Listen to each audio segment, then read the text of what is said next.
welcome back to Swather Farms. We're standing here at the flower bed on the corner, and we have this great hummingbird up in here. We'll see if we can get zoomed in. He's on the back side of our rockin' salvia, which is so fun to see the hummingbirds this time of year, especially in this new bed. So this is one of the beds that we planted this spring. We planted it in the rain. It was a great video that we shared. Lots of fun in the rain. Everything's doing really well. This flower bed has been very neglected, so it is not watered daily. In fact, usually it's like every 2-3 days. And so the petunias on the bottom probably are not as big as what they could be. But really, you know, for the water that's been here, you know, it's doing okay. The phlox is a little bit spent. It's kind of falling down. This petunia here had massive slug issues going on, so some slug problems there. This is the new unplugged pink salvia, and it is just doing fantastic. I do have 3 of them in here, but really nice filling in, along with our Truffula pink gum frena. Both of those are doing really well because it has been so warm. But I mean, you can see, you know, here's a petunia that didn't get watered in very well. Sometimes it just happens. This sunflower, this is the incredible Proven Winners. Absolutely spectacular. Really filling out. It is probably 3.5 feet around right now. I haven't deadheaded, done a whole lot with it. Just kind of fun off our little pine here. Really, as a whole, it's doing pretty well. As we kind of come around to the front, you'll see the coreopsis. But like I said, I haven't spent a whole lot of time out here. So I did kind of cheat the system. I had some pumpkin plants left over. And you know, I always tell all of you, you know, if you have some plants, it doesn't matter if you're putting produce in or really what you're doing. So I put some squash, actually some pumpkins in on the back side of my mound. I figure it's getting watered anyways. I might as well, you know, get a few pumpkins off of it. And so we have some great blooms there coming on. Some pumpkins down below, kind of starting to size up a little bit. And then you'll see here on top of this plant stand, you'll see a big sprinkler. This is actually called a wheel line. So it is part of another system. We did move it out of the field today because we are swathing, and I'll show you that in just a minute and explain what that is. But if we pan around here to the end of my driveway, you'll see that this big wheel system is kind of down the driveway.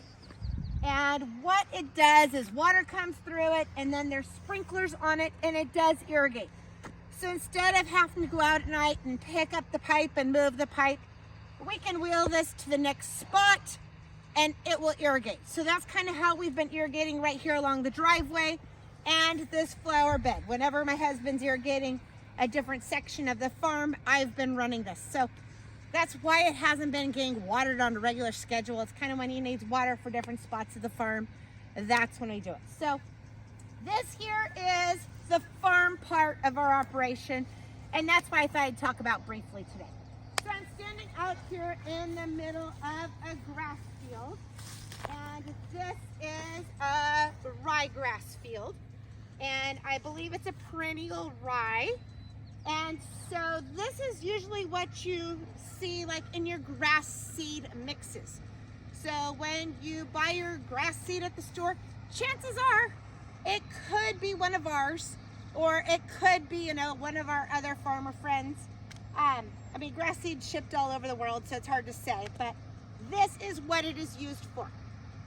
So it is to the point now where it is just starting to turn brown.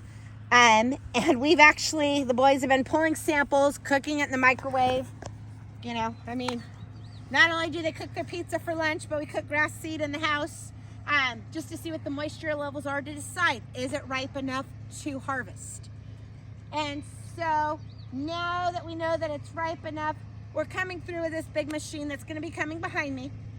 This is called a swather, and that's what you can see in the distance. As it gets closer, it'll be clearer and it'll be easier to see. So a swather is like a giant mower. So like a lawnmower, but it's a giant mower. It sucks the grass in and it cuts it off. So it's got wheels on the front that bring the grass in and get it to all lay the same way. So then after it's cut, all the grass seed heads are laying in the same direction. So that's what you're gonna see coming towards us.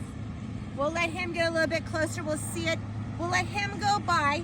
It's gonna be too loud, I won't be able to talk over the top of the machine, but we'll zoom in on the back of it so you can see how it all lays in the middle. So this is usually done during the night.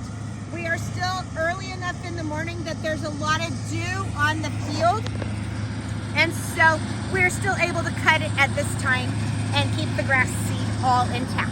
Let me move out of the way a minute.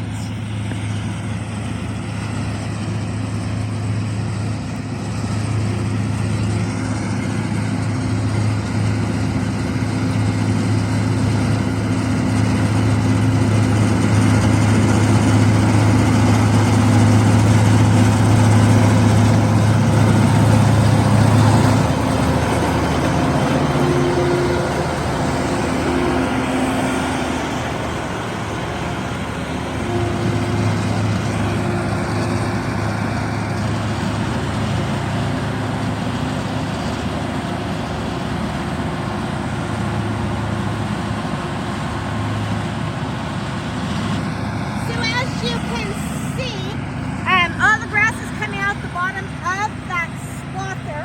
It's all being laid in a windrow like so. And if we walk up closer,